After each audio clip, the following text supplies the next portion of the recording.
قومی اسمبلی کے حلقہ NA4 میں ضمنی انتخابات کے لیے تیاریاں مکمل کر لی گئی ہیں۔ NA4 کے ضمنی الیکشن میں پولنگ کل صبح 8 بجے شروع ہوگی۔ پاک فوج کی نگرانی میں پولنگ اسٹیشن تک بیلٹ پیپرز، باکسز اور پولنگ کا دیگر سامان پہنچایا جا رہا ہے۔ NA4 کی انتخابی مہم رات 12 بجے تک ختم ہو گئی ہے۔ الیکشن میں 3,98,000 افراد ووٹ کا حق استعمال کریں گے اور پولنگ صبح 8 بجے سے 5 بجے تک جاری رہے گی۔ NA4 میں تحریک انصاف، مسلم لیگ نون، ANP، Jamaat Islami, Peoples party سمیت تقریباً 1 درجن امیدوار میدان میں ہیں۔ صوبائی الیکشن کمشنر پیر مقبول احمد نے کہا کہ الیکشن کے لیے تمام انتظامات کو حتمی شکل دے دی گئی ہے اور کل 1700 فوجی جوان تعینات ہوں گے، جبکہ 7,000 پولیس اہلکار بھی فرائض سر انجام دیں گے۔ صوبائی الیکشن کمشنر نے بتایا کہ نتائج کے لیے پہلی بار الیکٹرانک مشین کا استعمال کیا جا رہا ہے۔ 100 پولنگ اسٹیشنز پر مشینیں نصب کی جائیں گی۔ الیکشن کی وجہ سے تمام پولنگ اسٹیشنز کی حدود میں موبائل فون کے استعمال پر پابندی عائد کر دی گئی ہے اور ڈپٹی کمشنر پشاور نے موبائل فون پر پابندی کے حوالے سے اعلامیہ بھی جاری کر دیا ہے۔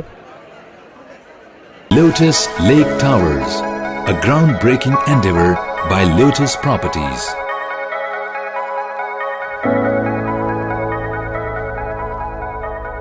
پاکستان میں پہلی مرتبہ حالات حاضرہ کے مختصر مگر جامع پروگرامز، خبروں، تبصروں کے علاوہ دیگر سماجی، تجارتی، ثقافتی، تفریحی، معلوماتی، مذہبی، تعلیمی، صحت اور بچوں کے پروگرامز صرف TNN TV پر۔